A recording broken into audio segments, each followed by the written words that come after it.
feelings of hatred and fear, the suffering within.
A reading from the Gospel of John.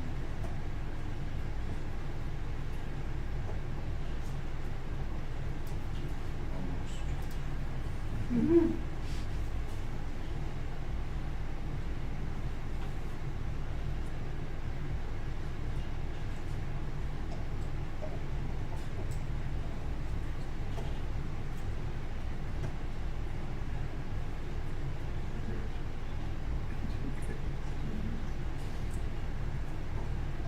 Now there was a wedding at Cana in Galilee, and Mary, the mother of Jesus, was there. Jesus and his students had been invited to the celebration as well. Everything went fine until it didn't, because at a certain point the wine ran out. So Jesus' mother said to him, "Son, they have no wine." Jesus replied, "Mother, what does that have to do with me? My time is not yet come."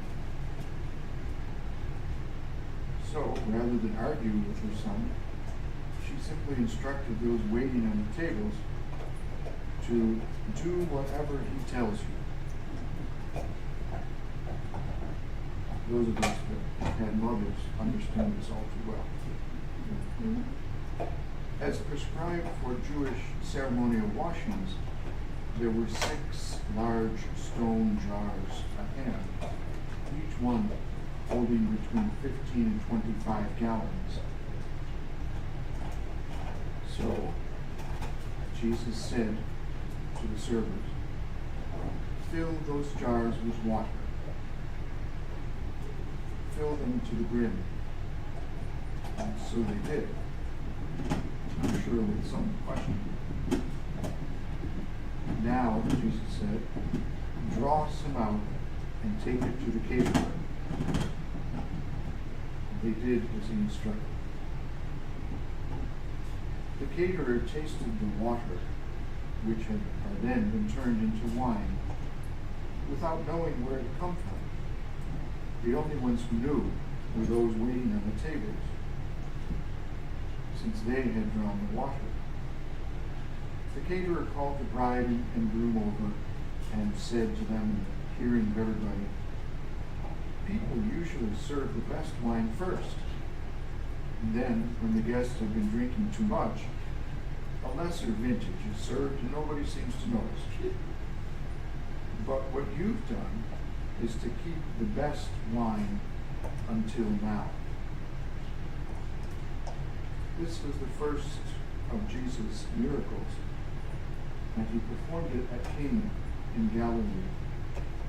In this way, he began to reveal who he was, and his students began to believe in him. After this, he went down to Capernaum with his mother, his brothers and sisters, and his students, and they stayed there a few days.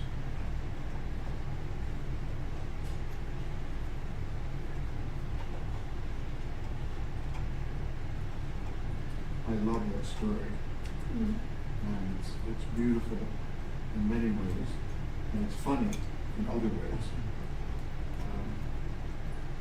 The dynamic between mother and son, I think, is hilarious. "Back off, Mom." But Mom knew, and son did not. And it took a little nudging from Mom to get things going in the direction they needed to get going. Because he was convinced that he knew, and she knew better. There's also some other moments in here that I think are worth cherishing. Notice the wine ran out. This was not a rich family. Wine doesn't run out if you've got God's money. This was a poor family, and they would have been devastated, heartbroken, and for the rest of their married lives have regretted that moment when they could no longer serve the wedding guests and celebrate their union. So it was a very poignant moment when Jesus' mother stepped in and said, "This is not going to happen, and you're going to fix it." The other moment I think is worth cherishing is this. It says, after the miracle had been performed, it says these words,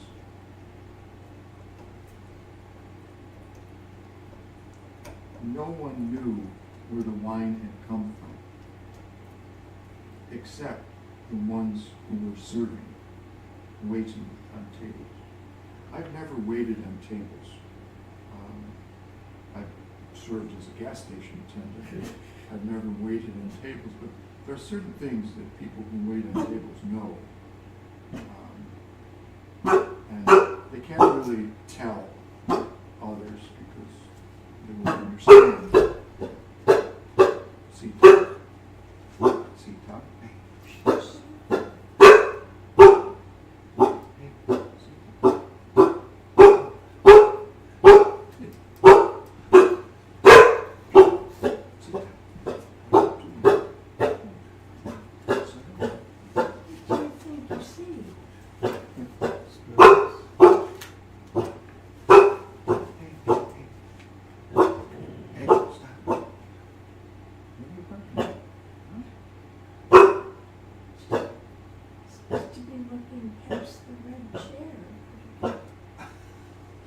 Maybe she sees something in the red chair that she mistakes for something else. Yeah, that could be that blanket. Yeah. Sarah, would you mind just adjusting that blanket on the red chair so it doesn't look like a person? Thank you. See? Yeah. Oh. Yeah. See, it's all better. Yeah. No person. Okay. It's all better. You want to go over and take a look? Yeah, take a look.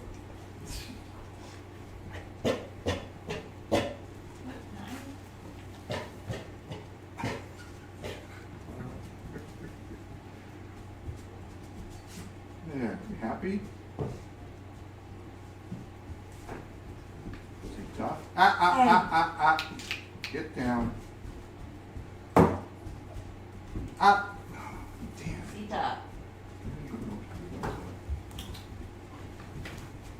Feels like she's entitled. Thank you. So, back to the wedding. The people who knew what happened, besides Jesus' mother, were those that waited on tables. So again, the picture is the poorer gathering, the people who waited on tables. They're the ones who got it. It's worth lingering on that for a moment, because it's a fact that Jesus hung out mostly, not exclusively, but mostly with poorer people and with people on the so-called fringes, because they get it. They just get it. Very often the privileged don't. They can't.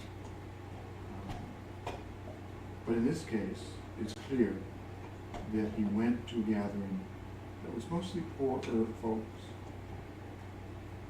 and the people who waited on the tables serving the poorer folks were privileged to see his first miracle, which was a wonderful moment.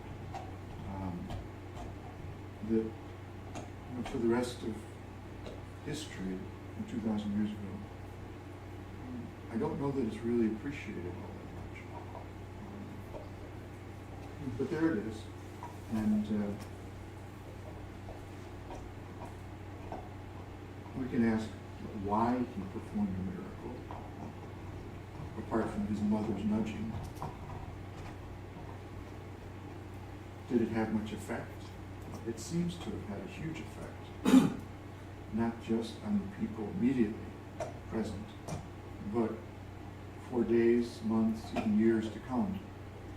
tradition says that people talked about that day, that moment, when water was turned into wine, when something very ordinary became something extraordinary. Still ordinary, but extraordinarily ordinary.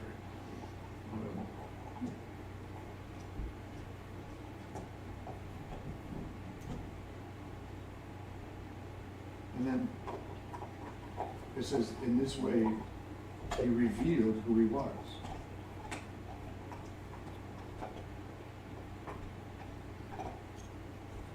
And I think that's exactly how it is. What we do reveals who we are. And then the conclusion of the story is just, okay, and after all this was done, he went back to Capernaum with his mom. No mention of the dead. So the theory is, the thought is that by this time Joseph had died. But notice his brothers and sisters. So we can safely conclude that Mary was a mom of a number of kids, including Jesus, and the students, his disciples. And they, all of them, stayed together for a few days. That's the story. Any thoughts?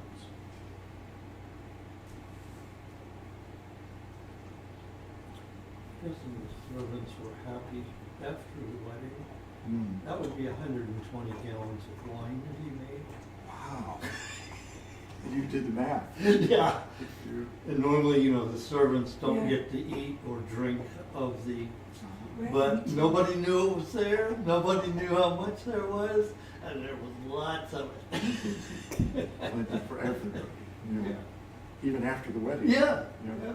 wow, Party all night. that's a good, that's amazing, yeah. It was kind of a lavish gift of Yeah. great generosity. Yeah. So the after wedding party was pretty good. Yeah. Guess if you're gonna do the first miracle, make it big. Yeah. But, I can picture still in my mind the Chosen, the version that they did. Oh, the television series? Yes, and I thought they did a very good job with it. If anybody felt like looking for that episode of The Chosen, Yeah.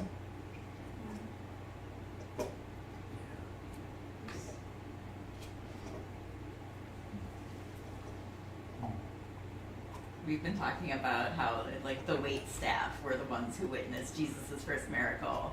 And Brother Tim pointed out they probably finally got to have some wine too. Yeah. And this kind of reminded me of over dinner when we were discussing various like progressive politicians, and AOC came up, and how she spent a lot of her working life before getting into politics as a waitress. And I think it's funny that at rallies and stuff she will say this and people will cheer because they like to see like a normal person represented. But her enemies will use it to try and discredit her, like, oh, she was a waitress, what does she know? And it's like, I think we see which side of that Jesus would have fallen on. Yeah. yeah.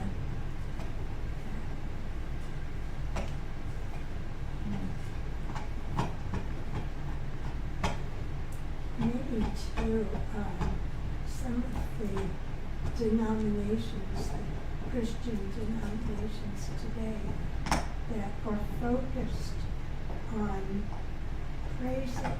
not praising Jesus so much, but seeing Jesus as their Lord, as something separate, and, he did this one act that saved their sins. And so I think these other stories are glossed over. They're just read through, and nobody tries to sort things out. But what we're looking at, it seems, is how to follow Jesus more than, putting him up on a pedestal. And when you want to follow somebody, you want to understand what they're did.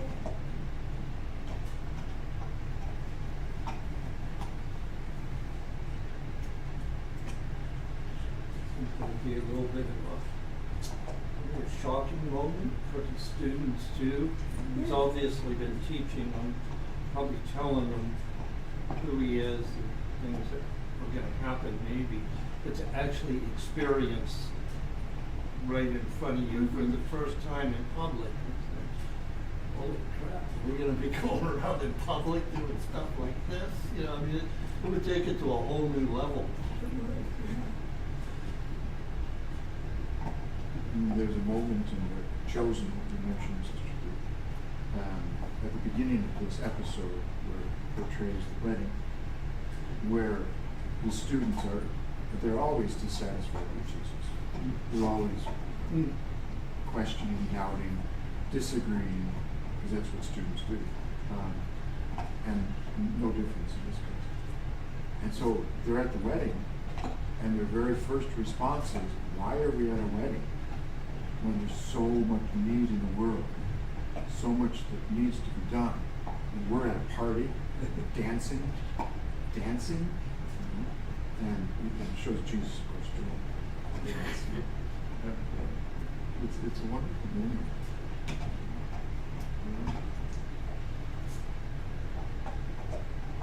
Anyway, good stuff. We'll close with a song.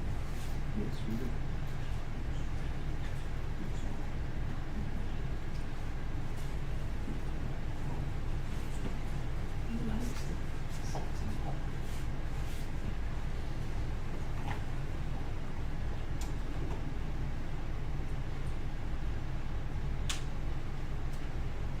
One of these times we're going to have to do a CPL Oh, chant. yeah. Yes. So, everybody notices.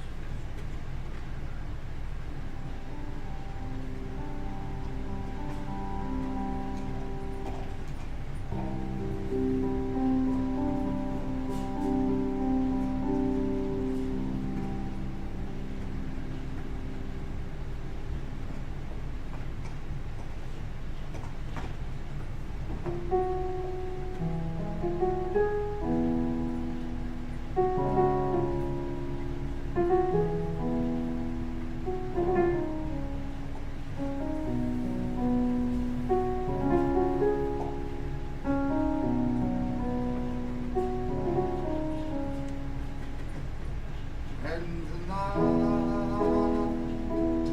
is falling, and the moon shines softly, gentle light, you guide us, faithful friend, you love us, when the night is falling, and the moon shines softly, gentle light, you guide us, faithful friend, you love us, when the night is falling, and the moon shines softly, gentle light, you guide us, faithful friend, you love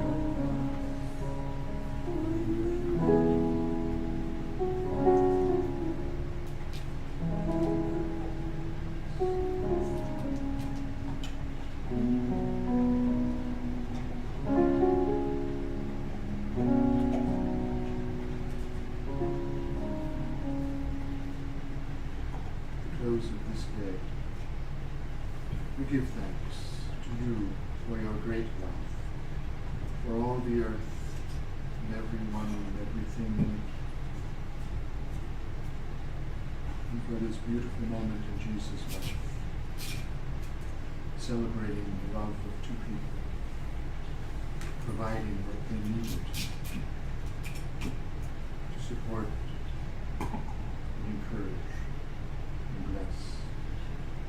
so with us.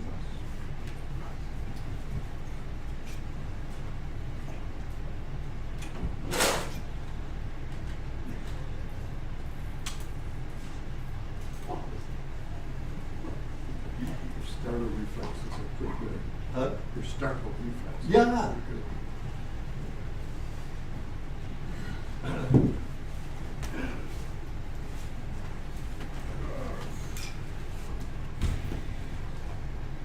Last one is too high for me, and to go down an octave is too low. Why would we go down